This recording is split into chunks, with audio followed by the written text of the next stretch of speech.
सबको प्रभु यीशु मसीह के नाम में जय मसीह की। हालेलुया। मैं परमेश्वर का बहुत बहुत धन्यवाद देता हूँ इस समय के लिए, सुंदर अवसर के लिए। सचमुच हमारा परमेश्वर भला है, स्तुति के योग्य परमेश्वर है, वो महिमा के योग्य परमेश्वर है। प्रतिदिन वो हमारी अगुवाई करता है, अपने पंखों की आड़ में वो हमें छुपा के रखता है, अपने हाथ धर्मने दाहिने हाथ से वो हमें थामे रहता है। हर प्रकार की भली वस्तुओं से वो हमें तृप्त करता है, जिससे हमारी जवानी उकाबों की नई हो जाती है। वो हमारे निमित्त अपने स्वर्गदूतों को आज्ञा देता है कि जहाँ जहाँ हम जाएं वो हमारे अंग संग रहते हैं। हमारा परमेश्वर वायदों में सच्चा है और उसकी प्रतिज्ञाएं हाँ हाँ और आमीन के साथ पूरी होती हैं। और बाइबल में लिखा है कि वो अपने वायदों को पूरा करने के लिए हमेशा जागता रहता है। और इसी महान परमेश्वर की स्तुति करते हुए मैं परमेश्वर का दास रिचर्ड कादर आपके सन्मुख हाजिर हूँ। और मैं धन्यवाद करता हूँ अपने भाई के लिए, परमेश्वर के दास परम के लिए और जायन मिनिस्ट्री के लिए, जिनके द्वारा परमेश्वर ने ये ऐसा प्लेटफॉर्म हमारे लिए दिया ताकि इस प्लेटफॉर्म के थ्रू आज हम परमेश्वर के वचन से हम आपसे बातचीत कर सके। और मैं विश्वास करता हूं कि परमेश्वर ने ये बहुत ही खास समय हम सब के लिए रखा है ताकि वो अपने वचन के द्वारा हमें प्रोत्साहित करे, हमें उत्साहित करे। और मेरे दोस्तों, आज सही समय पर सही जगह पे परमेश्वर का वचन हमारी जिंदगी में पहुंचेगा। और हम जानते हैं कि परमेश्वर का वचन हमें कमजोर को बलवान बना देता है, निर्धन को धनवान बनाता है। और परमेश्वर का वचन ही है जो गिरे हुओं को उठाता है। परमेश्वर का वचन ही है जो सूखी हड्डियों में जान डाल देता है। परमेश्वर का वचन ही है जो सूखी जमीन को तराइयों में बदल देता है। परमेश्वर का वचन ही है जो हमारे पैरों के लिए दीपक और हमारे मार्ग के लिए उजियाला है। परमेश्वर का वचन ही है जो हमें सफल बनाता है। परमेश्वर का वचन ही है जो हमें मुश्किल वक्त में स्थिरता के साथ खड़े रहने में हमारी मदद करता है। परमेश्वर का वचन ही है जो अंधेरे में एक ज्योति के समान हमारे लिए काम करता है। परमेश्वर का वचन ही है जो निराशा में आशा लेकर आता है। परमेश्वर का वचन ही है जो दुख के सॉरोज में, मुश्किलों में वो हमारे लिए एक उम्मीद की किरण है। परमेश्वर का वचन ही है जो हमारा दृढ़ गढ़ है, हमारा एंकर है। और हम तूफानों में परमेश्वर के वचन के आधार पर हम खड़े रह सकते हैं। मेरे दोस्तों, परमेश्वर ने अपने आप को अपने लिए, हमारे लिए उपस्थित किया है अपने वचन के द्वारा, अपने वायदों के द्वारा। और बाइबल कहती है कि मनुष्य केवल रोटी से नहीं बल्कि परमेश्वर के हर एक उस वचन से जीवित रहेगा जो उसके मुख से निकलता है। मैं आज इस समय में आपका सबका स्वागत करना चाहता हूं और मैं चाहता हूं कि आप सब लोग आज हमारे साथ जुड़ें।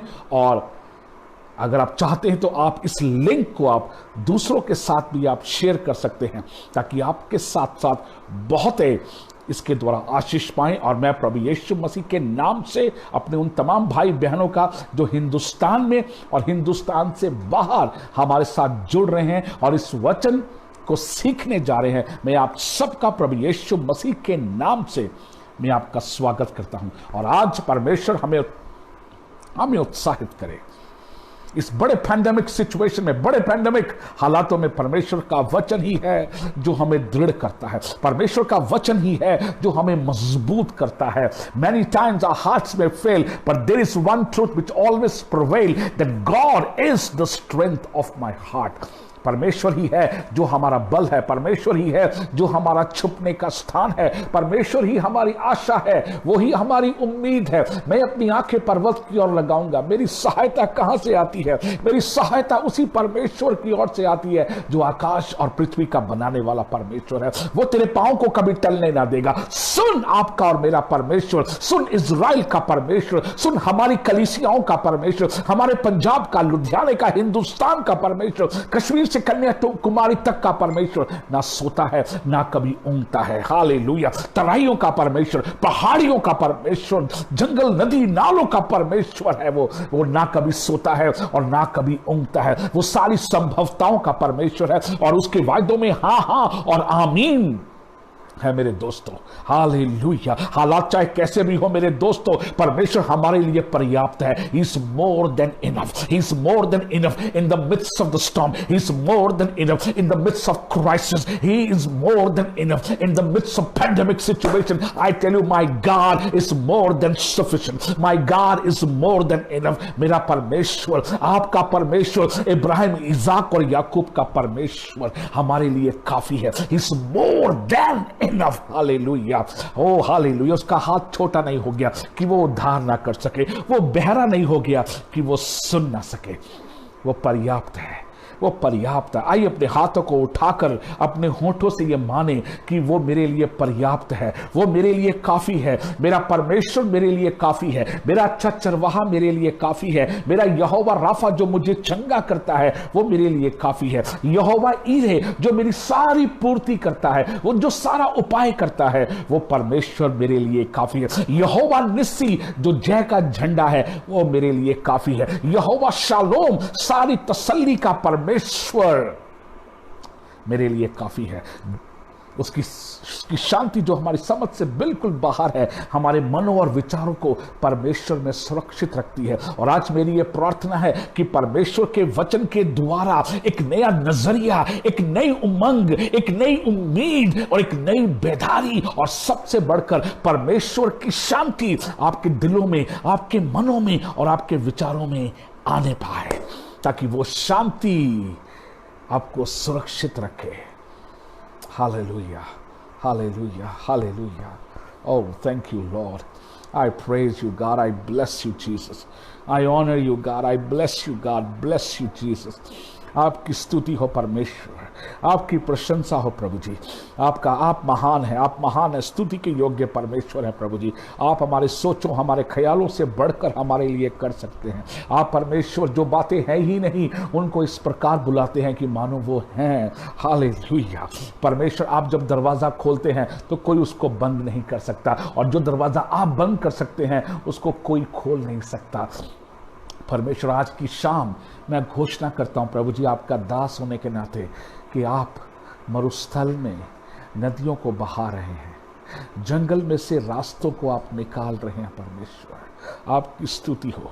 सेनाओं के यहोवा आपकी स्तुति हो। ओ महान परमेश्वर, आपकी स्तुति हो। आकाश और पृथ्वी को बनाने वाले परमेश्वर, आपकी स्तुति हो। आपके लिए कुछ भी कठिन नहीं है परमेश्वर। आपके मुख से निकला हुआ वचन पूरा होता है, आपके मुख से निकला हुआ वचन कभी टलता नहीं है। आकाश और पृथ्वी टल जाएंगे लेकिन आपका वचन कभी नहीं टलता है परमेश्वर। हालेलुया। प्रभु जी, आज हम आपकी आराधना, आपकी प्रशंसा करते हैं परमेश्वर। और प्रभु जी, आज यीशु मसीह के नाम से प्रभु जी, प्रकाशन आत्मा परमेश्वर एक एक के सुनने वाले की जिंदगी में उतरने पाए। पवित्र आत्मा आज आपके प्रकाशन के द्वारा बहुतों की समझ की आंखें खुलने पाए। पवित्र आत्मा आज आपके अभिषेक के द्वारा प्रभु जी, ओ हालेलुया प्रभु जी, मूर्छित मन प्रभु जी बलवान होने पाए, कमजोर घुटनों में बल आने पाए प्रभु जी। और आज पवित्र आत्मा के प्रकाशन के द्वारा प्रभु जी हम राइज होने पाए, परमेश्वर उठने पाए प्रभु जी, उजागर होने पाए परमेश्वर, राइज अप होने पाए प्रभु जी। और जैसे आपके वचन में लिखा है, हालेलुया हालेलुया, कि प्रभु जी हम परमेश्वर जागें, हम उठें परमेश्वर, क्योंकि आपका प्रकाश आ गया है। आपने प्रभु जी हमसे बात की है, आपका वचन प्रभु जी हमारी जिंदगी में एक नया नजरिया लेकर आता है। और आज मेरी ये प्रार्थना है, सुनने वाले की जिंदगियों में एक नया नजरिया आ जाए, परमेश्वर को लेके, अपने आप को लेके, अपनी जिंदगी को लेके, अपने हालातों को लेके और अपने आने वाले कल को लेके परमेश्वर एक नया नजरिया यीशु मसीह के नाम से आने पाए प्रभु जी। हम सारी महिमा आपको देते हैं, सारा आदर प्रभु जी आपके नाम को देते हैं, और धन्यवाद के साथ ये प्रार्थना अपने उद्धारकर्ता यीशु मसीह के नाम से मांगते हैं। Amen, amen, amen. Hallelujah, hallelujah. स्वागत है आपका। Once again I welcome you all in the name of the Lord Jesus Christ. मैं यीशु मसीह के नाम में आपका स्वागत करता हूं। Please hallelujah, hallelujah. बहुतों के साथ आप शेयर कर सकते हैं ये लिंक, क्योंकि आज का वचन बहुत बहुत बहुत ही ज़्यादा इंकरेजिंग, बहुत ही इंपॉर्टेंट है, हमारी समझ की आंखों को खोलने के लिए पर्याप्त है, काफ़ी है। और आज परमेश्वर ये अचानक नहीं हुआ है। परमेश्वर ने अपने योजना के अनुसार इस पूरे प्रोग्राम को, पूरे इस टाइम को डिज़ाइन किया है, ताकि आज परमेश्वर बहुत ही स्पेसिफिकली, बहुत ही खास तौर पर वो हमसे बातचीत करे आज। और आज का जो मेरा विषय है, और वो है 4 roads to arising। 4 ऐसे रास्ते जो आपको उठने में आपकी मदद करेंगे। और उठने का मतलब होता है जहां पे हम रुक गए हैं वहां से आगे चलना। उठने का मतलब होता है कि जहां पे हमारी सोच रुक गई है, हमारा नजरिया रुक गया है, परमेश्वर वहां पर हमारी सोच, हमारे नजरियों को बदलता है। उसको कहते हैं उठना। जो बातें आज तक मैंने मानी नहीं, जो बातें आज तक मैंने देखी नहीं, उन बातों को मानना और देखना, इसका मतलब होता है उठना। जिन बातों की वजह से हमने आगे बढ़ना रोक दिया है, जिन बातों की वजह से हमने उन बातों के विषय में सोचना बंद कर दिया है, परमेश्वर चाहता है कि आज समय आ गया है दैट यू मस्ट अराइज। आप उठें। हालेलुया। कौन सी बातों ने आपको बांध दिया है? किन बातों की वजह से आप गिर गए? किन बातों की वजह से आप रुक गए? किन बातों की वजह से आप सीमित हो गए? लेकिन आज परमेश्वर चाहता है कि उन सारी सीमाओं को तोड़ के, परमेश्वर चाहता है, परमेश्वर का वचन आज आपकी जिंदगी में, परमेश्वर का वचन आज आपके बिजनेस में, परमेश्वर का वचन आज आपकी सेवकाई में, आपके साफ तौर पर आपकी जिंदगी में उंडेला जा रहा है। और वो कह रहा है, come on, this is the time to rise up, this is the time to shake off your dust. गिर गए हैं आप, और शैतान चाहता है कि जब आप गिरे हैं तो आप गिरे रहें। शैतान चाहता है कि जब आप गिर गए हैं तो जिंदगी भर आप अपने गिरने का अफसोस करते रहें। शैतान ये चाहता है कि जब आप गिरे हैं तो आप अपने गिरने का दूसरों को इल्जाम देते रहें।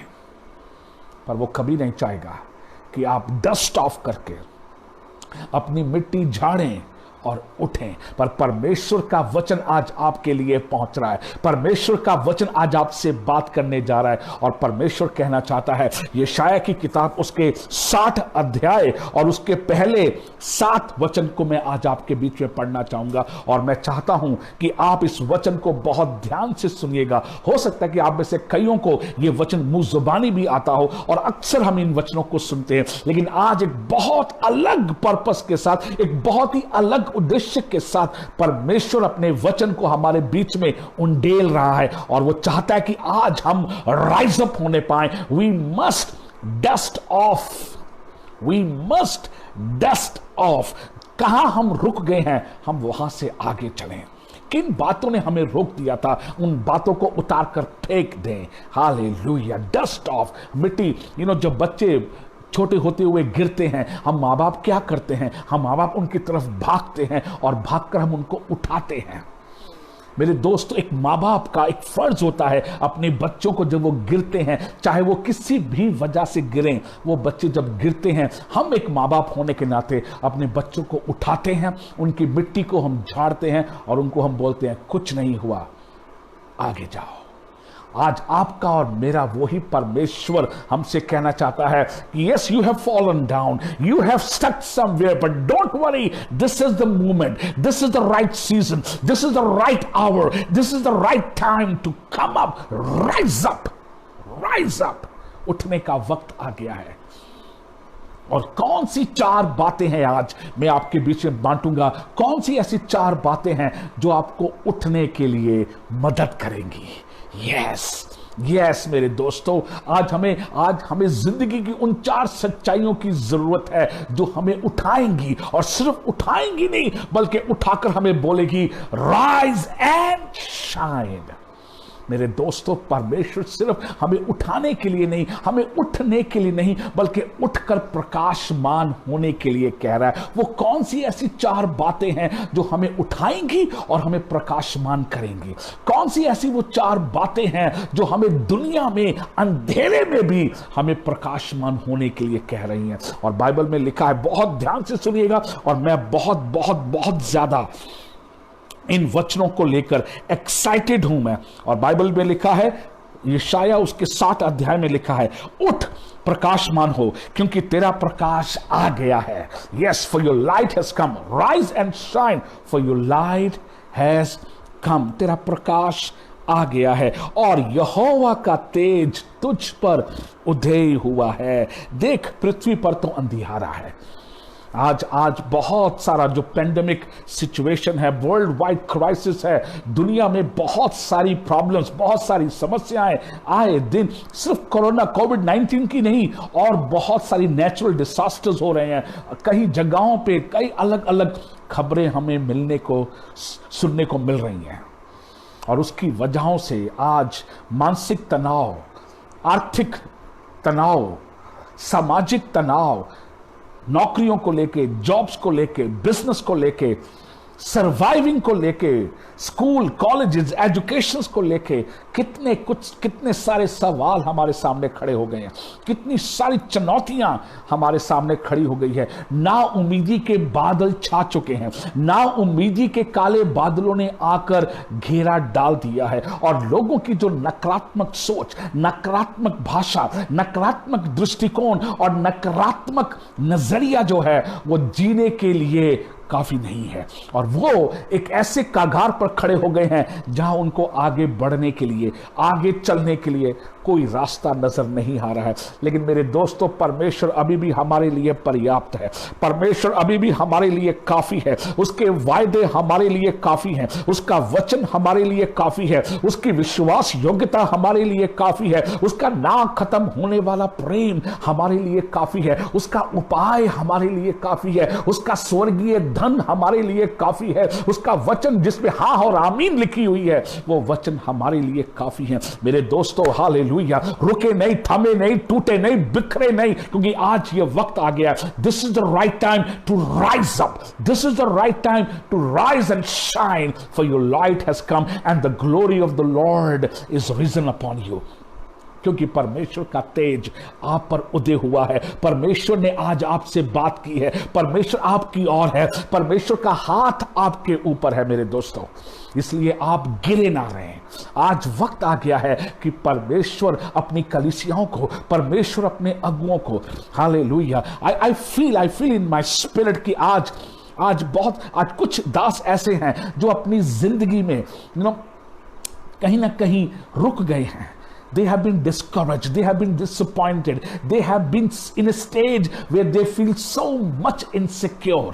बड़ी असुरक्षा और बड़ा बोझिल उनके पन में आ रहा है। और ऐसा नहीं है कि वो परमेश्वर के वचन को सुना नहीं रहे हैं, ऐसा नहीं है कि वो लोगों से उन्होंने बात करना बंद कर दिया है, और वो आके परमेश्वर के वचन को बांटते भी हैं, लोगों से बात भी कर रहे हैं, पर अंदर ही अंदर वो कहीं ना कहीं एक बोझलपन को लेके चल रहे हैं। और मेरे भाई, मेरे सहकर्मी, प्रभु के दाख की बारी में काम करने वाले मेरे भाई, God is speaking to you very specifically. परमेश्वर आज बहुत ही खास तौर पर आपसे बात कर रहा है, और परमेश्वर कहीं ना कहीं मुझे एक हुलिया भी बताने की कोशिश कर रहे हैं। बट पवित्र आत्मा आज खास तौर पर आपसे बात कर रहे हैं, और वो कह रहे हैं आज वक्त आ गया है उठने का, प्रकाशमान होने का।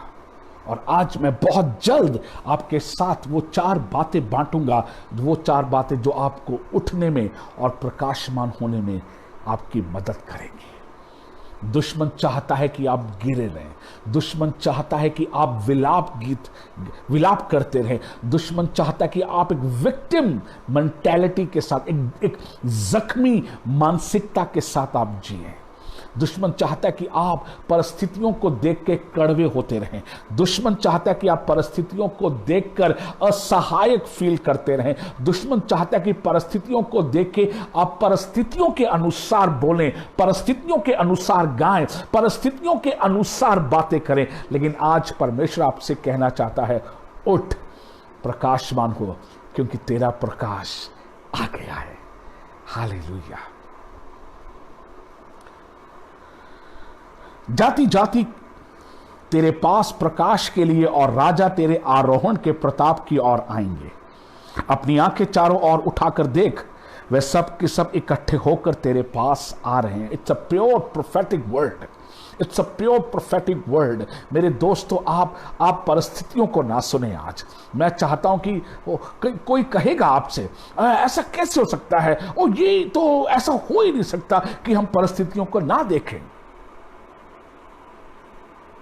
आज वक्त है परमेश्वर की ओर अपनी आंखों को लगाने का, परमेश्वर की ओर आंखों को लगाने का, परमेश्वर को सुनने का। परमेश्वर आपसे क्या कहना चाहता है? What God is saying to you right now, इसी समय परमेश्वर आपके आत्मा में क्या डाल रहा है? परमेश्वर आपको किस तरह की हिम्मत आपके अंदर डाल रहा है? मेरे दोस्तों, परमेश्वर कहता है, मत डर, इधर उधर मत ताक, मैं तेरा यहोवा, तेरा परमेश्वर, मैं तुझे दृढ़ करूंगा, मैं तेरी मदद करूंगा, मैं अपने धर्मने दाहिने हाथ से तुझे संभाले रहूंगा। ओ खराबो सीखे दे रे। हालेलुया। अपनी आंखें चारों ओर उठाकर देख, वे सब के सब इकट्ठे होकर तेरे पास आ रहे हैं।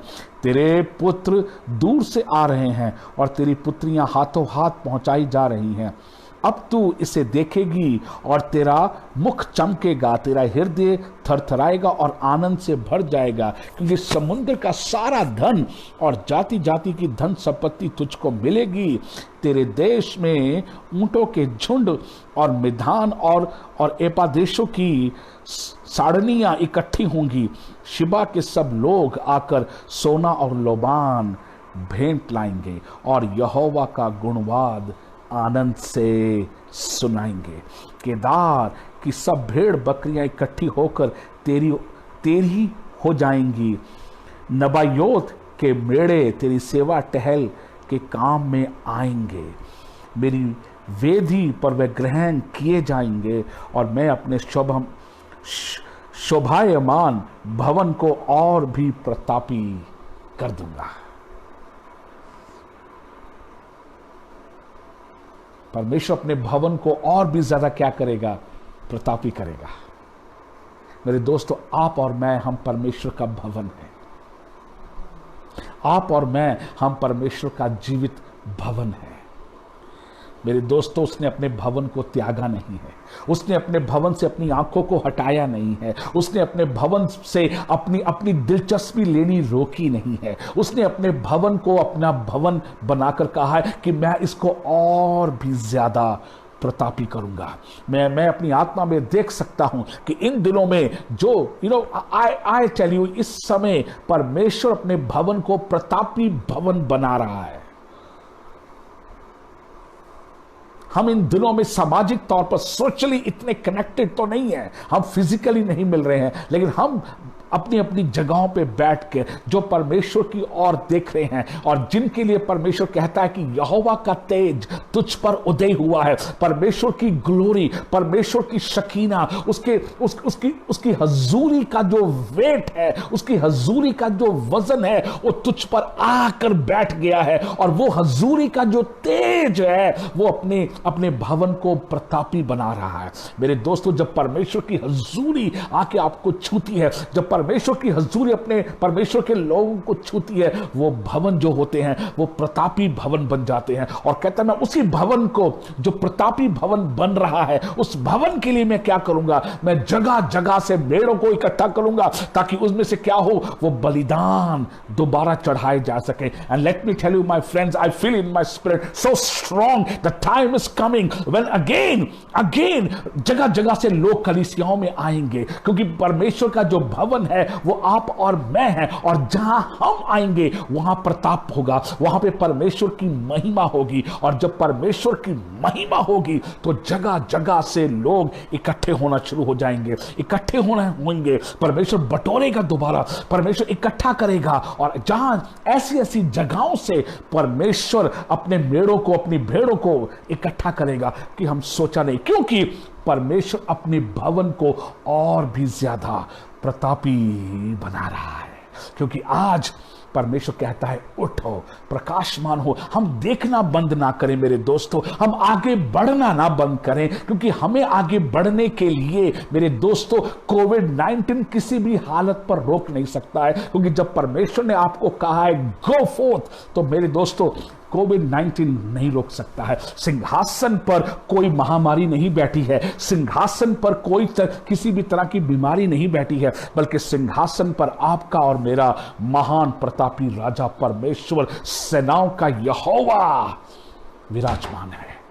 और वो आपसे कह रहा है उठ, प्रकाशमान हो मेरे दोस्तों। Hallelujah, hallelujah. ना ना ना डिस्करेज ना हो जाए, निराश ना हो जाए। हालेलुया। क्योंकि क्योंकि क्योंकि क्योंकि परमेश्वर आज आपसे कह रहा है ये वक्त है झाड़ने का, निराशा को झाड़ने का, पुरानी असफलताओं को झाड़ने का है। लोगों ने आपके विषय में क्या बोला, लोगों ने आपकी हेल्थ के लिए क्या बोला, लोगों ने आपके आने वाले कल के लिए क्या बोला, लोगों ने आपके बिजनेस के लिए क्या बोला, लोगों ने आपकी जॉब्स के लिए क्या बोला है। लेकिन आज वो वक्त आ गया है, उन बातों को झाड़ दीजिए, उन बातों को झाड़ कर जरा उठिए, क्योंकि परमेश्वर का प्रकाश आप पर उदय हुआ है। परमेश्वर खुद आप पर उदय हुआ है। Arise and shine, for the glory of the Lord is risen upon you. Hallelujah. उठो, प्रकाशमान हो, क्योंकि तेरा प्रकाश, आपका प्रकाश परमेश्वर ने जो आपको दिया है, आपको स्पेसिफिक परमेश्वर इंडिविजुअली स्पेसिफिकली आपकी कलीसिया को मध्य में नजर रखते हुए, आपके बिजनेस को मध्य में नजर रखते हुए परमेश्वर कहता है तेरा तेज तुझ पर उदय हुआ है, क्योंकि तेरा प्रकाश आ गया है और यहोवा का तेज तुझ पर उदय हुआ है। यस, परमेश्वर कहता है राज, और क्या लिखा है, देख पृथ्वी पर तो अंधियारा है, पृथ्वी पर अंधियारा है। आप जब व्हेन यू लुक अराउंड, आप अपनी सराउंडिंग को देख रहे हैं, पृथ्वी पर अंधियारा है, लेकिन परमेश्वर का तेज आप पर उदय हो चुका है।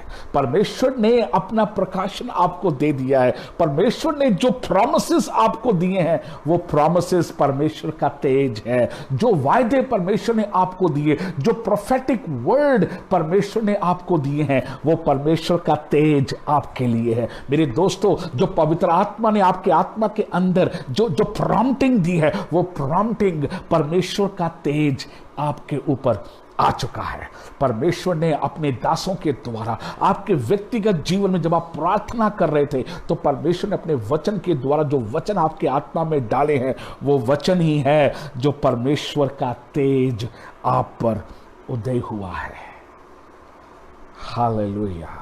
स्मरण करें कि परमेश्वर ने आपसे क्या कहा है, स्मरण करें कि परमेश्वर ने आपसे क्या वायदा किया है, स्मरण करें कि परमेश्वर अभी भी आपके साथ खड़ा है, स्मरण करें कि परमेश्वर अभी भी ज्यों का त्यों कर सकता है, स्मरण करें कि परमेश्वर का हाथ छोटा नहीं हो गया है, स्मरण करें कि स्वर्ग अभी भी आपके लिए पर्याप्त है, स्मरण करें उसके वायदे अभी भी आपके लिए हां हां और आमीन के साथ हैं, स्मरण करें कि सेनाओं का परमेश्वर आपके साथ है। हालेलुया। आइए अपने आप को जरा नम्र कर दें और परमेश्वर को धन्यवाद दें, क्योंकि उसका तेज हम पर उदय हुआ है, उसका तेज हम पर उदय हुआ है। सेनाओं का यहोवा का तेज हम पर उदय हुआ है। इब्राहिम, इजाक और याकूब के परमेश्वर का तेज हम पर उदय हुआ है। यहोशाफात के परमेश्वर का तेज हम पर उदय हुआ है। एलिया और अलीशा के परमेश्वर का तेज हम पर उदय हुआ है। यहोशू के परमेश्वर का तेज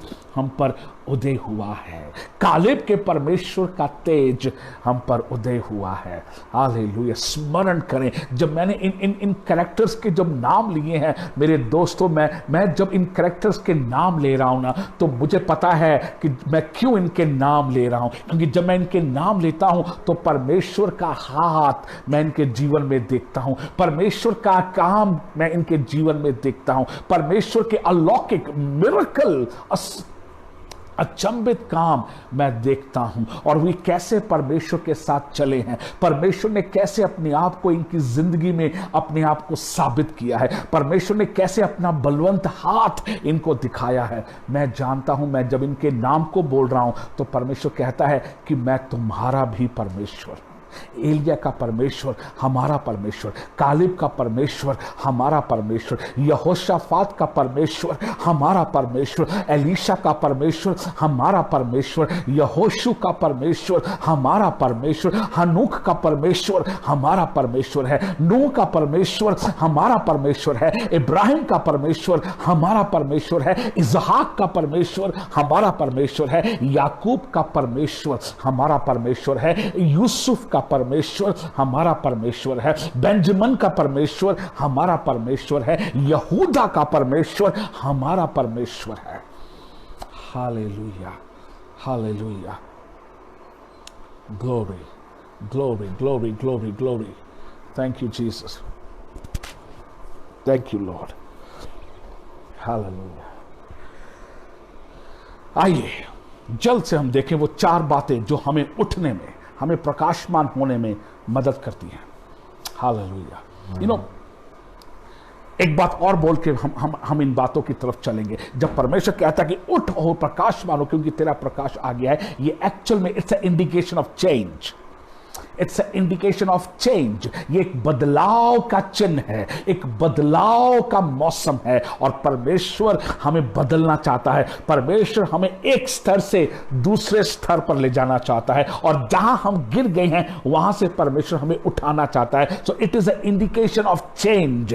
परमेश्वर चाहता है हम अपनी सोच को बदलें, हम अपने दृष्टिकोण को बदलें, हम अपने देखने के नजरिए को बदलें, अपने सुनने को बदलें। It's an indication of change. परमेश्वर एक बदलाव की बात कर रहा है, परमेश्वर कुछ बदलने के लिए कह रहा है। हालेलुया। और मेरे दोस्तों, हालात, परिस्थितियां को बदलने का इंतजार ना करें, क्योंकि परमेश्वर परिस्थितियों से पहले हमें कह रहा है कि उठ, प्रकाशमान हो, क्योंकि तेरा प्रकाश आ गया है। यहोवा का तेज तुझ पर उदय हुआ है। हालेलुया। परमेश्वर की स्तुति हो, परमेश्वर की महिमा हो। 4 बातें जो हमें उठने में और प्रकाशमान होने में हमारी मदद करेंगी। ओके, सबसे पहला है जो 60 अध्याय उसके 2 वचन का आखिरी भाग क्या लिखा है, परंतु तेरे ऊपर यहोवा उदय होगा और उसका तेज तुझ पर प्रकट होगा। परंतु तेरे ऊपर परमेश्वर उदय होगा। मेरे दोस्तों, पहला सवाल क्या है कि how you think about God. आप परमेश्वर के बारे में कैसा सोचते हैं, जो हमें उठने में, हमें प्रकाशमान होने में मदद करेंगी इन परिस्थितियों में, इन पैंडेमिक सिचुएशन में, इन वर्ल्ड वाइड क्राइसिस के बीच में। जब परमेश्वर कहता है come on, the time has come, this is your hour, this is your season to rise up, तो पहली बात जो हमें उठने में जो मदद करेंगी और वो है कि हम आज परमेश्वर के बारे में कैसा सोचते हैं। How you think about God, how I am think about God, how we think about God. हम परमेश्वर के बारे में कैसा सोचते हैं। इफिसियों की किताब उसका 1 अध्याय उसके 17 और 18 वचन को हम पढ़ेंगे। इफिसियों की किताब उसका 1 अध्याय उसके 17 और 18 वचन में ऐसा लिखा है कि हमारे प्रभु यीशु मसीह का परमेश्वर जो महिमा का पिता है, तुम्हें अपनी पहचान के ज्ञान और प्रकाश की आत्मा दे। परमेश्वर के ज्ञान बहुत इंपॉर्टेंट है। आज आपके और मेरे पास परमेश्वर के ज्ञान का प्रकाशन है तो हम राइज अप हो सकते हैं। हमें उठने और प्रकाशमान होने में हमें कोई नहीं रोक सकता। मेरे दोस्तों, आज आपकी और मेरी जो हियाव है, आपका और मेरी जो दलेरी है, वो इस बात पर निर्भर करती है। आपके और मेरा जो अंगीकार, आपके और मेरे विश्वास की जो मजबूती है, आपके और मेरे अंदर जो एटीट्यूड डेवलप हुआ है, वो एटीट्यूड इसी बात पर आधारित है कि मेरे और आपके पास परमेश्वर के ज्ञान का प्रकाश का आत्मा कितना उतरा है। How much we know about God's revelation. परमेश्वर के ज्ञान का प्रकाशन, what kind of God he is.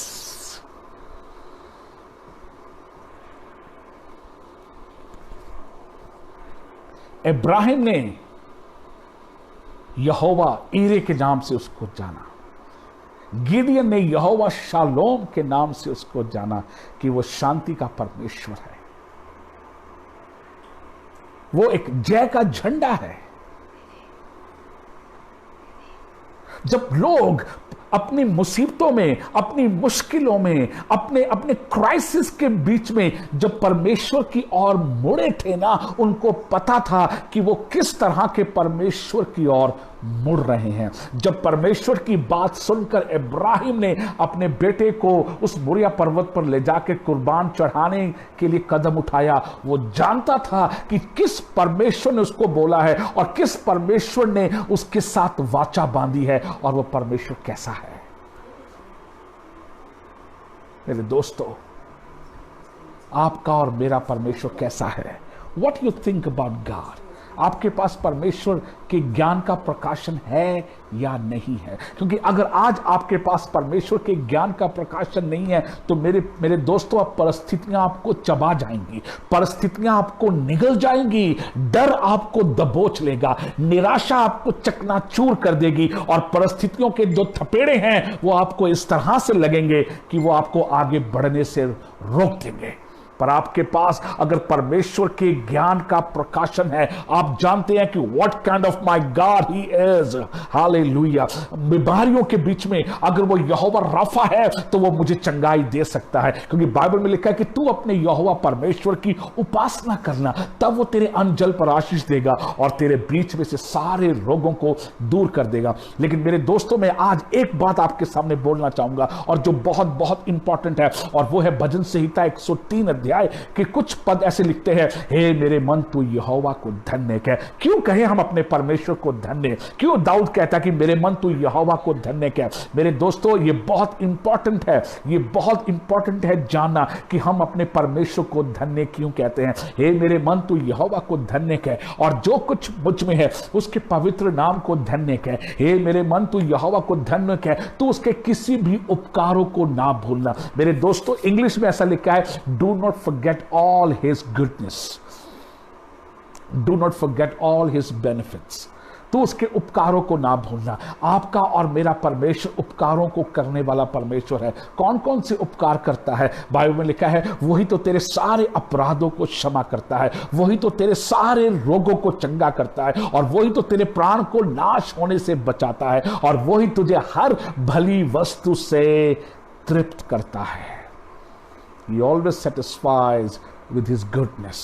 मेरे दोस्तों, आपका और मेरा परमेश्वर भलाइयों से तृप्त करने वाला परमेश्वर है। आपका और मेरा परमेश्वर हमारे प्राण को नाश होने से बचाने वाला परमेश्वर है। आपका और मेरा परमेश्वर हमारे सारे अधर्मों को क्षमा करने वाला परमेश्वर है। आपका और मेरा परमेश्वर हमारे सारे रोगों से हमें चंगाई देने वाला परमेश्वर है। किस तरह का प्रकाशन है आज आपके पास? क्या परमेश्वर सीमित हो गया है? क्या परमेश्वर इन परिस्थितियों में कोई रास्ता नहीं खोल सकता? मेरे दोस्तों, परमेश्वर के ज्ञान का प्रकाशन हमारी समझ की आंखों को खोल दे, और तुम्हारे मन की आंखें ज्योति में हो जाएं कि तुम जान लो कि तुम्हारे बुलाहट की क्या आशा है, और पवित्र लोगों में उसकी मिरास की महिमा का धन क्या है। कौन सी रिचेस, कौन सी ग्लोरियस रिचेस है यीशु मसीह में हमें दी गई है। कौन सी आशीषें, किस तरह का ज्ञान आज आप लेके चल रहे हैं अपने परमेश्वर के लिए? क्या परमेश्वर ने हमें छोड़ दिया है इन परिस्थितियों में? क्या परमेश्वर हमें दुखी देखकर खुश हो रहा है? क्या परमेश्वर पूरे देश भर में जो इतनी बड़ी सारी खेओस आ गया है, तो क्या परमेश्वर ये बोल रहा है ओह आई एम सॉरी, मैं इसमें कुछ नहीं कर सकता? बहुत बार हम मोबाइल लेके जाते हैं दुकान के ऊपर रिपेयर कराने के लिए, और कई बार हमें ऐसा सुनने को मिल जाता है कि sorry your mobile is beyond repair, we can't do anything, better you just throw it out, तुम्हें फेंक दो इनको। क्या परमेश्वर भी ऐसा बोल सकता है कि आई एम सॉरी, तुम्हारे वर्ल्ड का जो केओस है मेरे कंट्रोल से बाहर है, आई एम सॉरी, मैं तुम्हें बताना भूल गया कि कुछ बातें मैं नहीं कर सकता हूं, कुछ बातें मेरे कंट्रोल से बाहर हैं, कुछ बातें हैं जिनके लिए मैं कुछ नहीं कर सकता, मेरी सोच खत्म हो गई है, मेरे उनके लिए वायदे भी नहीं है। No no, not at all. हमारा परमेश्वर इन परिस्थितियों में भी अपने लोगों के प्रति भलाइयों को दिखा सकता है। वो अभी भी कंट्रोल में है, वो अभी भी नियंत्रण में है। हामान ने पूरी इज़राइल समाज के विरुद्ध में फंदा टांग दिया और उसने सोचा कि इसी फंदे पर पूरे इज़राइल को लाके टांगूंगा, लेकिन परमेश्वर ने मेस बदल दिए और उसी फंदे पे हामान और उसके परिवारों को टांग दिया परमेश्वर ने।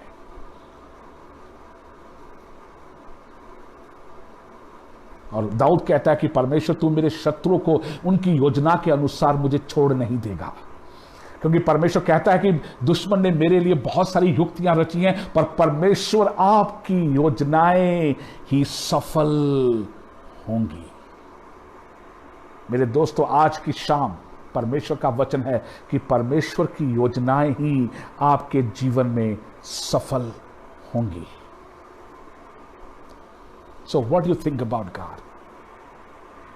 आइए आज परमेश्वर जिसके ज्ञान का प्रकाशन पवित्र आत्मा के द्वारा हमारे जीवन में खुलने पाए और हम देख सकें कि वो अभी भी सिंहासन पर विराजमान है, देख सकें कि वो अभी भी हमसे प्रेम करता है, देख सके कि वो अभी भी उसकी जो विश्वास योग्यता है पीढ़ी दर पीढ़ी बनी रहती है।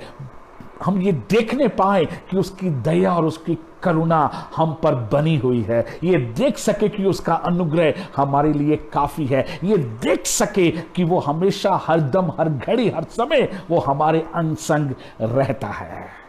और अगर परमेश्वर आपकी ओर है तो कौन आपका विरोधी हो सकता है? मेरे दोस्तों, जब परमेश्वर ने आपको नहीं छोड़ा है तो आप इस दुनिया में अकेले नहीं हैं। परमेश्वर ने आपको दंड नहीं दिया तो कौन है जो आपके ऊपर दोष लगा सके? बाइबल में लिखा है जब परमेश्वर ने हमें धर्मी ठहरा दिया तो हम पर कौन दोष लगा सकता है? मत्ती की इंजील में अगर आप पढ़ के देखें उसके 26 अध्याय उसके 7 वचन में आप पढ़ के देखें तो बाइबल में ऐसा लिखा है कि एक औरत आती है जिसके पास इत्र का संदूक है, शी इज हैविंग एलेबेस्टर बॉक्स, और वो आके यीशु मसीह के पैरों में डाल देती है और अपने आंसुओं से यीशु मसीह के पैरों को भिगो देती है और अपने बालों से उसको साफ करती है। और देखने वाले कहते हैं एक जिसने यीशु मसीह को बुलाया होता है वो अपने मन में सोच रहा होता है अगर ये वाक्य में एक सही भविष्यवक्ता होता तो ये जान लेता कि जो स्त्री इसको छू रही है वो कितनी पापिन है। यीशु मसीह ने लिखा है कि यीशु मसीह ने उसके विचारों को जान लिया और कहा, देन हम जानते हैं कि एक ने 50 और एक ने 1000 दिनार, दोनों को माफ कर दिया गया।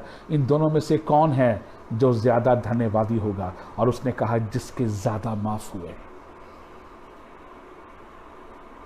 लोग उस औरत को, उस स्त्री को दोषी मानते हैं, उस स्त्री को एक अपवित्र मानते हैं, वो कहते हैं कि ये एक पापी स्त्री है। लेकिन यीशु मसीह ने बोला कि जब जब मेरी मृत्यु की बातचीत की जाएगी इस औरत का जिक्र किया जाएगा। मेरे दोस्तों, जो आराधना का स्तर, जो आराधना की एक नया स्टैंडर्ड उस औरत ने बता दिया कि जिसके ज्यादा पाप माफ हुए हैं वो ज्यादा धन्यवादी भी होगा। मेरे दोस्तों, यीशु मसीह हमेशा हम पर दंड नहीं, लिखा है कि वो सर्वदा तक हमसे वाद विवाद ना करता रहेगा। जिस प्रकार पिता अपने बच्चों पर दया करता है वैसे परमेश्वर भी हम पर दया करता है।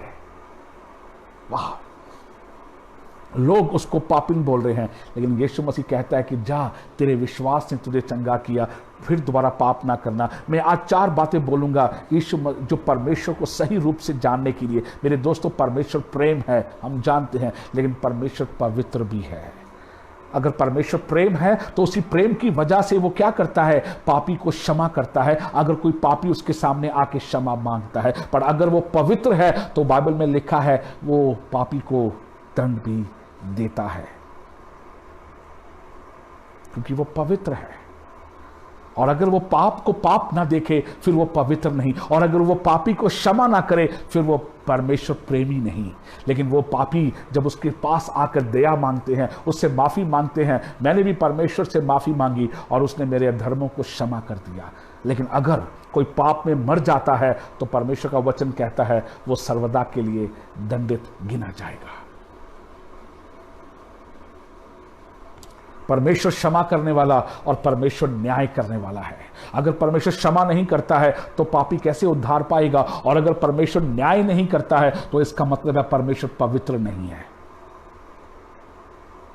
फिर परमेश्वर पवित्र नहीं है। लेकिन बाइबल में लिखा है अभी वो अनुग्रह के सिंहासन पर बैठा है, जहां से वो क्या करता है? प्रतिदिन दिन रात वो हमारे लिए मध्यस्थी की प्रार्थना कर रहा है। पर मेरे दोस्तों, बाइबल कहती है कि एक वक्त ऐसा आएगा कि न्यायाधीश न्याय करने के लिए देरी ना करेगा। वो आएगा और उसके हाथ में एक लोहे का सोटा होगा, और जो क्या करेगा? खराई के साथ, धर्म के साथ वो न्याय करेगा। और मुझे और आपको, हम सबको उस न्याय के सामने, उस न्यायाधीश के सामने, उस न्याय के सिंहासन के सामने एक दिन हमें खड़े होना है मेरे दोस्तों, और हमें अपने सारे कामों का न्याय देना पड़ेगा। और मत्ती की इंजील कहती है कि जो जो निकम्मी बातें हमने अपनी जुबान से बोली हैं, जो जो ऐसी बातें, जो आइडल वर्ड्स हमने बोले हैं, हमें न्याय के दिन उन सब बातों का न्याय देना पड़ेगा। परमेश्वर पवित्र है पर परमेश्वर प्रेमी भी है। परमेश्वर माफ करने वाला है, परमेश्वर न्याय करने वाला भी है। ओके, दूसरी बात जो हमें उठने में हमारी मदद करती है, और वो है कि how you think about yourself. आप अपने बारे में क्या सोचते हैं? आप अपने बारे में क्या सोचते हैं? 2 क्रंथियों उसका 5 अध्याय, 2 क्रंथियों उसका 5 अध्याय उसके 14 और 15 वचन को मैं पढ़ूंगा आपके साथ। ओके, क्योंकि मसीह का प्रेम हमें विवश, 2 क्रंथियों 5 अध्याय, ओके, और उसका 14 और 15। क्योंकि मसीह का प्रेम हमें विवश कर देता है, इसलिए कि हम ये समझते हैं कि जब एक सबसे लिए मरा तो सब मर गए, और वह इस निमित्त सबके लिए मरा कि जो जीवित हैं वे आगे को अपने लिए ना जिएं, परंतु उसके लिए जो उनके लिए मरा और फिर जी उठा। Now what you think about yourself? आप अपने बारे में क्या सोचते हैं आज? और इससे भी पहले आपको यह जानना है कि परमेश्वर आज आपके लिए क्या सोचता है। इस पृथ्वी के ऊपर हम क्यों हैं? मैं 4 सवाल आपके सामने करूंगा। हो सकता है कि इन 4 सवालों को आपने कई बार सुना होगा, और वो है हमारी उत्पत्ति, हमारे जीवन का मकसद, और हमारी नैतिकता का जीवन, और हमारी आखिरी मंजिल। Number 1, what is our origin, what is the meaning of a life, what is the morality and what is the destiny of a life. हमारे जीवन की आखिरी मंजिल क्या है? हम इस दुनिया में हम कहां से आए हैं? क्या हम अचानक आ गए? नो मेरे दोस्तों, हमारा ओरिजिन है कि परमेश्वर ने हमें अपने स्वरूप में और अपनी समानता में रचा है। इसीलिए बाइबल में ऐसा लिखा है कि मनुष्य परमेश्वर के बिना क्या है? खोया हुआ है। जॉन नॉक्स स्कॉटलैंड के एक बहुत बड़े मिशनरी थे। जॉन नॉक्स कहते हैं कि जब तक परमेश्वर अपनी जगह पे नहीं आ जाता एक इंसान के जीवन में, तब तक वो इंसान का वो हिस्सा खाली रहता है। और हम कई बार उस खाली हिस्से को कई अलग अलग चीजों से भरने की हम कोशिश करते हैं, पर हम नहीं भर सकते मेरे दोस्तों। और बाइबल में ऐसा लिखा है, अब हम उसके लिए जीवित रहें जो हमारे लिए मरा और जी भी उठा है। कुलुस्सियों की किताब उसका 1 अध्याय उसके 16 वचन में ऐसा लिखा है कि सब कुछ उसी के द्वारा और उसी के लिए सृजा गया है। मेरे दोस्तों, जब परमेश्वर ने आपको अपने स्वरूप में बनाया, अपनी समानता में बनाया, तो सबसे पहले परमेश्वर ने इंसान को काहे के लिए बनाया? कि वो इंसान क्या करे? अपने बनाने वाले की आराधना करे, अपने बनाने वाले की स्तुति, अपने बनाने वाले की प्रशंसा करे। और बाइबल में लिखा है कि जो कुछ तुम करो, चाहे खाओ चाहे पियो, वो सब कुछ परमेश्वर की महिमा के लिए करो। परमेश्वर ने अपने जीवन का श्वास आपके अंदर और मेरे अंदर फूंका है। परमेश्वर अपनी दया से हमें प्रतिदिन चलाता है, अपने अनुग्रह से हमें चलाता है और अपनी करुणा से हमें एक नया दिन देखने के लिए हमें देता है। सो मेरे दोस्तों, आज आप what you think about yourself? आप अपने बारे में क्या सोचते हैं? आपके जीवन की सबसे बड़ी सच्चाई ये है जो मैंने जानी है, और वो है कि जितनों ने उसको ग्रहण किया, जितनों ने प्रभु यीशु मसीह को ग्रहण किया, जितनों ने जीवित परमेश्वर को ग्रहण किया, उन सबको उसने अपनी संतान होने का अधिकार दिया। What do you think about yourself? आप क्या अपने आप को एक बड़ी भीड़ में देखते हैं? आपको लगता है कि बहुत कई आपको लोग जानते भी नहीं है आपका अस्तित्व क्या है। कई लोग अपनी पहचान जो वो कर रहे होते हैं, अपने करने से अपनी पहचान को पहचानते हैं। लेकिन मेरे दोस्तों, आपकी और मेरी पहचान करने से नहीं, आपकी और मेरी पहचान हमें परमेश्वर ने दी है। My identity is not what I do, my identity what I am in Christ. मैं यीशु मसीह में कौन हूं? यस, पैसा, धन, दौलत, घर, गाड़ी, नौकर चाकरी, ये सब हमारी पहचान का हिस्सा नहीं है। ये हमारी आइडेंटिटी नहीं है मेरे दोस्तों। I am a child of God, मैं परमेश्वर की संतान हूं, ये मेरी पहचान है। आप कितने बड़े बिजनेसमैन हैं, वो आपकी आइडेंटिटी नहीं है। आप कितने बड़े डॉक्टर, कितने बड़े इंजीनियर, कितने बड़े आप एंटरप्रेन्योर हैं, आप, ये आपकी पहचान नहीं है। आपकी पहचान है that I am a child of God, मैं परमेश्वर की संतान हूं। और उसी संतान के लिए परमेश्वर कहता है कि मैं तेरा परमेश्वर, मैं अपने स्वर्गीय धन से तेरी सारी आवश्यकताओं को पूरी करूंगा। आप चाहे एक बड़ी भीड़ में अपने आप को देख रहे होते हैं, आप एक बड़े पैंडेमिक में अपने आप को देख रहे हो और आपको लगता है कि कोई आपकी स्तुति देने वाला नहीं है, पर मेरे दोस्तों, आप परमेश्वर की संतान हैं। स्वर्ग और पृथ्वी का बनाने वाला परमेश्वर अपनी आंखें आपकी ओर लगा के बैठा हुआ है। आपको कोई समझ सकता है, नहीं समझ सकता, पर परमेश्वर जिसने आपको अपनी संतान होने का अधिकार दिया है, वो आपको समझता है। Okay, let's come to the third point, how you think about the purpose of your life. आप अपने जीवन के बारे में क्या सोचते हैं? जो पहली बात जो आपको उठने में और प्रकाशमान होने में मदद करती है, और वो है कि आप परमेश्वर के बारे में क्या सोचते हैं। नंबर 2, आप अपने जीवन के बारे में क्या सोचते हैं, अपने बारे में क्या सोचते हैं। नंबर 3, आप अपने जीवन के उद्देश्य के बारे में क्या सोचते हैं। What you think about the purpose of your life। यूहन्ना 10:10 में लिखा है, चोर चोरी करने, घात करने और नाश करने के लिए आता है, लेकिन यीशु मसीह ने बोला, मैं इसलिए आया कि तुम जीवन पाओ और बहुतायत का जीवन पाओ। मेरे दोस्तों, आपके जीवन का मकसद क्या है? आप इस दुनिया में क्यों जी रहे हैं? आप एक नौकरी के लिए जी रहे हैं, एक बिजनेस के लिए जी रहे हैं? क्या है? क्यों परमेश्वर ने आपको इस दुनिया में रखा है? क्यों परमेश्वर ने आज तक आपको जीवित रखा है? परमेश्वर के एक दास माइल्स मनरो इस बात को कहते हैं कि जिंदगी की सबसे बड़ी दुर्घटना जो है, the greatest tragedy of our life is not the death, it's not a death, but the greatest tragedy of our life is that we're living a life but we don't know why we are living। जिंदगी की सबसे बड़ी बदकिस्मती मौत नहीं है, बल्कि जिंदगी की सबसे बड़ी बदकिस्मती यह है कि आप जिंदगी जी रहे हैं पर आपको यह नहीं पता कि आप क्यों जी रहे हैं। आपके जीवन का उद्देश्य क्या है? आपके जीवन का मकसद क्या है? मेरे दोस्तों, आपकी सबसे बड़ी कीमत क्या है? आपकी सबसे बड़ी कीमत है आपकी यीशु मसीह में पहचान, और नंबर 2, आपकी सबसे बड़ी कीमत यह है कि आपकी जिंदगी के साथ परमेश्वर का मकसद जुड़ा हुआ है। क्यों परमेश्वर ने आपको इस पृथ्वी के ऊपर रखा है? What is the purpose? What is the M?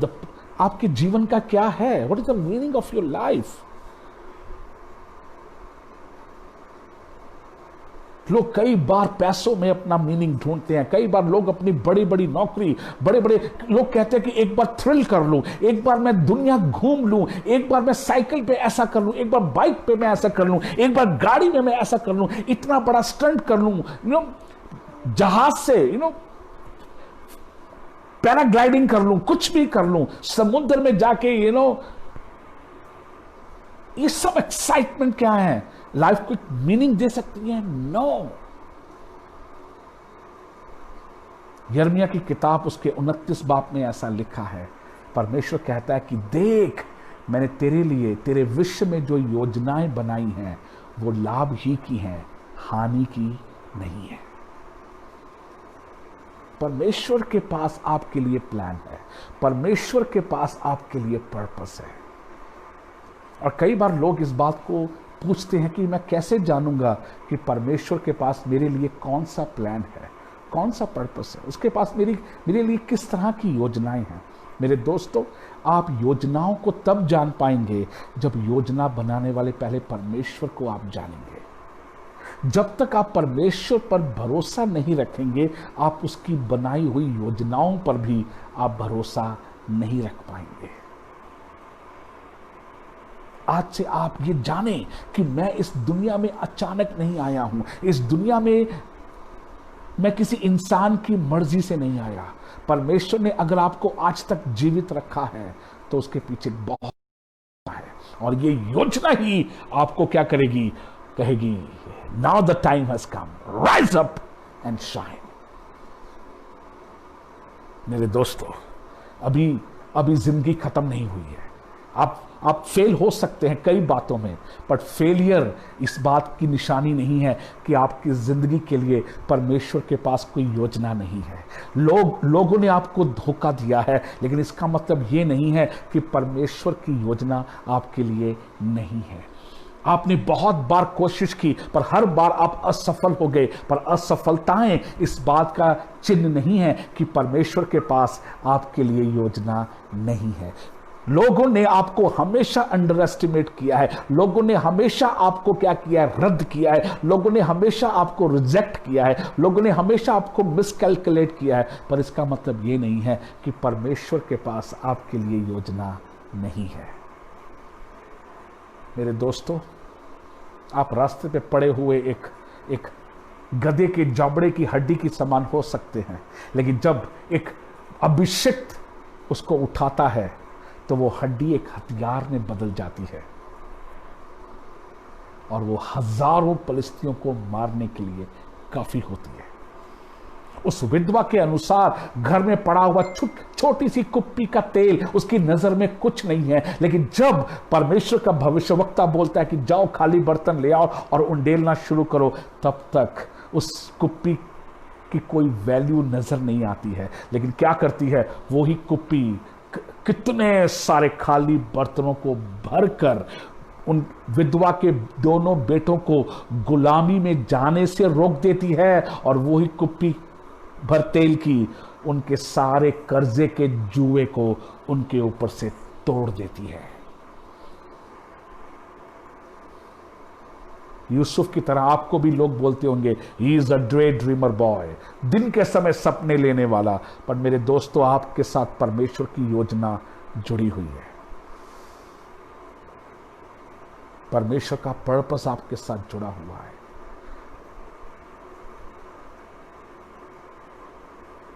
इसलिए परमेश्वर के पर्पस को जानते हुए, उसके योजना को समझते हुए, उसकी योजना को बखूबी जानते हुए, उसकी योजना के मुताबिक राइज अप, उठिए, प्रकाशमान होइए, क्योंकि परमेश्वर की योजना आपके साथ जुड़ी हुई है। और आखिरी बात जो आपको उठने में मदद करेगी, और वो है आपकी और मेरी जो अल्टीमेट डेस्टिनेशन, हमारी आखिरी मंजिल जो है, और वो आखिरी मंजिल है स्वर्ग, जहां पे हम युगान युग तक अपने छुड़ाने वाले की, उस मेमने की जो संसार की उत्पत्ति से पहले आपके लिए और मेरे लिए बलिदान हुआ है, युगान युग तक हम उसकी आराधना करेंगे। पहला कुरिन्थियों उसका 2 अध्याय उसके 9 वचन को पढ़ के हम इसको ख़त्म करेंगे। और ये है पहला कुरिन्थियों उसका 2 अध्याय उसके 9 वचन में ऐसा लिखा है, परंतु जैसा लिखा है कि जो बातें आंखों ने नहीं देखी, कान ने नहीं सुनी, और जो बातें मनुष्य के चित्त में भी नहीं चढ़ी हैं, वो ही हैं जो परमेश्वर ने अपने प्रेम रखने वालों के लिए तैयार की है। मेरे दोस्तों, बाइबल में लिखा है जो बातें दिखती हैं वो क्षण भर की, और जो बातें नजर नहीं आती हैं वो अनंत काल की हैं। मेरे दोस्तों, अगर हम अपने वर्तमान के जीवन को अनंत जीवन को देखते हुए नहीं जिएंगे तो हमारे इस वर्तमान जीवन का कोई फायदा नहीं। मनुष्य सब कुछ प्राप्त कर ले, मनुष्य सब कुछ हासिल कर ले और अपने प्राण की हानि उठाई तो उससे क्या लाभ होगा। लेकिन जिस दिन उसको पता चला कि ये जमीन में खजाना दबा हुआ है तो उसने सब कुछ बेच के वो जमीन खरीद ली। और लोगों ने उसको बेवकूफ भी कहा होगा, पर कोई नहीं जानता कि जो जमीन उसने खरीदी है वो खजाने से भरी हुई है, और जो खजाना वो देख सकता है और कोई नहीं देख सकते। मेरे दोस्तों, खजाना ये है कि जो जीवन आज परमेश्वर ने हमें दिया है, जो जीवन हम आज जी रहे हैं, ये खजाने से कम नहीं है। मेरे दोस्तों, इसकी एक वैल्यू है। यस, साइंस की तरह की वैल्यू नहीं बता रहा हूं मैं। जो साइंस एक शरीर की वैल्यू निकालता है, मेरे दोस्तों, हम शारीरिक नहीं हैं, हम आत्मिक हैं, और हमें शरीर दिया गया है इस दुनिया में रहने के लिए। पर आपकी जो मेरी जो स्पिरिट है वो बहुत एक तरह का ट्रेजर है, एक बहुत बेशकीमती है। और मेरे दोस्तों, दूसरा जो खजाना है, और वो खजाना है कि हम युगान युग तक अपने परमेश्वर के साथ हम रहेंगे। ये खजाने को कहीं भी, कभी भी, किसी भी कीमत पे खोने ना दीजिए। कोई भी इस खजाने को चुराने ना पाए। अपने मुकुट की रखवाली कर कोई इस मुकुट को छीनने ना पाए। मेरे दोस्तों, हमारी आखिरी मंजिल स्वर्ग है। और मेरे दोस्तों, हम स्वर्गीय यात्री हैं। हम एक यात्रा में हैं। और जिम रीव्स ने एक बहुत ही खूबसूरत गीत लिखा, आप में से कईयों को ये आता होगा। इंग्लिश में था, this world is not my home, I am just passing through. This world is not my home, I am just passing through. The angels beckons me with the open door. I don't feel like home in this world anymore. मेरे दोस्तों, हम एक तंबू में रह रहे हैं। एक क्षण भर की जिंदगी है, और तंबुओं में रहना परमानेंट नहीं है, क्योंकि हमारा वर्तमान जीवन एक दिन ऐसा आएगा कि हम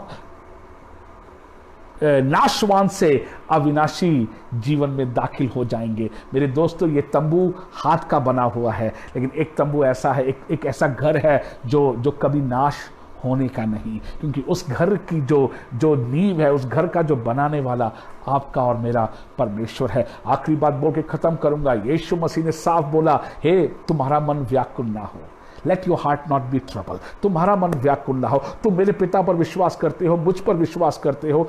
मेरे पिता के घर में बहुत सारे मकान हैं, यदि ना होते तो मैं तुमसे कह देता। इसलिए मैं जाता हूं अपने पिता के घर में तुम्हारे लिए जगह तैयार करने, और जब मैं जगह तैयार कर लूंगा तो मैं वापस आऊंगा तुम्हें लेने के लिए, क्योंकि जहां मैं हूं वहां तुम भी रहो। मेरे दोस्तों, बहुतों ने अपने जीवन को, इस वर्तमान के एक क्षण भर के जीवन को, उस अनंत जीवन को देखते हुए अपने परमेश्वर के लिए समर्पित कर दिया। मैं हिंदुस्तान में जितने भी मसीही लोग शहीद हुए हैं, मैं उनको सैल्यूट करना चाहता हूं, क्योंकि उन्होंने अपने अनंत जीवन को देखते हुए अपनी इस दौड़ को विश्वास के साथ और एक बड़े डिग्निटी और एक आदर के साथ खत्म किया।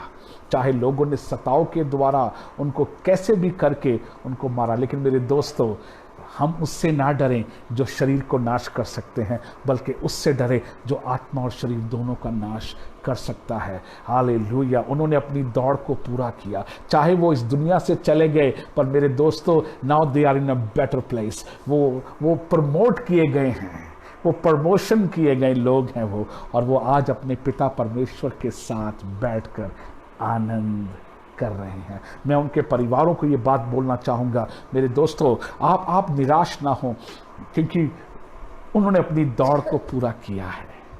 अगर वो आखिरी मंजिल स्वर्ग हमारे सामने ना हो तो इस दुनिया में भी जीने का कोई मतलब नहीं है। लेकिन जब हम स्वर्ग को अपने आगे रखकर जीते हैं, स्वर्गीय दर्शन को अपने आगे रखकर जीते हैं, और जो हमारी वास्तविक आंखों ने जो बातें देखी नहीं, हमारे वास्तविक कानों ने जो बातें सुनी नहीं, जो बातें हमारे वास्तविक चित्त में भी नहीं गई, वो बातें परमेश्वर ने अपने प्रेम करने वालों के लिए रखी हैं, और वो है हमारी अल्टीमेट डेस्टिनेशन, हमारी आखिरी मंजिल। हालेलुया। इसलिए डरे ना, राइज अप करें और जाने कि आपका और मेरा परमेश्वर कौन है, जाने कि मैं और आप कौन है प्रभु यीशु मसीह में, जाने कि हमारे जीवन का क्या मकसद है, और जाने कि एक दिन हम कहां चले जाएंगे। इसी बात से एक दूसरे को हिम्मत दिया करें, इसी बात से एक दूसरे को ढाढ़स दिया करें, और इसी बात से आनंदित और मगन रहें कि एक दिन हम नाशवान से अविनाशी में पहुंच जाएंगे। परमेश्वर आप सबको आशीष दे, और ये वचन आपकी आत्मा की गहराई में निकल जाए और बहुत सारा फल लेकर आए। और परमेश्वर, मैं एक बार फिर परम को मैं प्रभु यीशु मसीह के नाम में मैं आशीष देना चाहता हूं। ज़ायन मिनिस्ट्री को मैं यीशु मसीह के नाम से मैं आशीष देना चाहता हूं, और मैं बहुत बहुत शुक्रगुजार हूं एक सुंदर प्लेटफॉर्म के लिए। और मेरी ये प्रार्थना है, मेरी ये आशा है कि ये जीवित वचन आपकी जिंदगियों में फलवंत होने पाए, और आगे चलकर ये बहुत 100 गुना फैलने पाए आपके जीवन से, और बहुतें इस वचन के द्वारा आशीषित होने पाए। ये समय है हम सब के लिए उठने का और प्रकाशमान होने का। प्रभु आपको आशीष दे। Thank you so much. Bye bye. Shalom.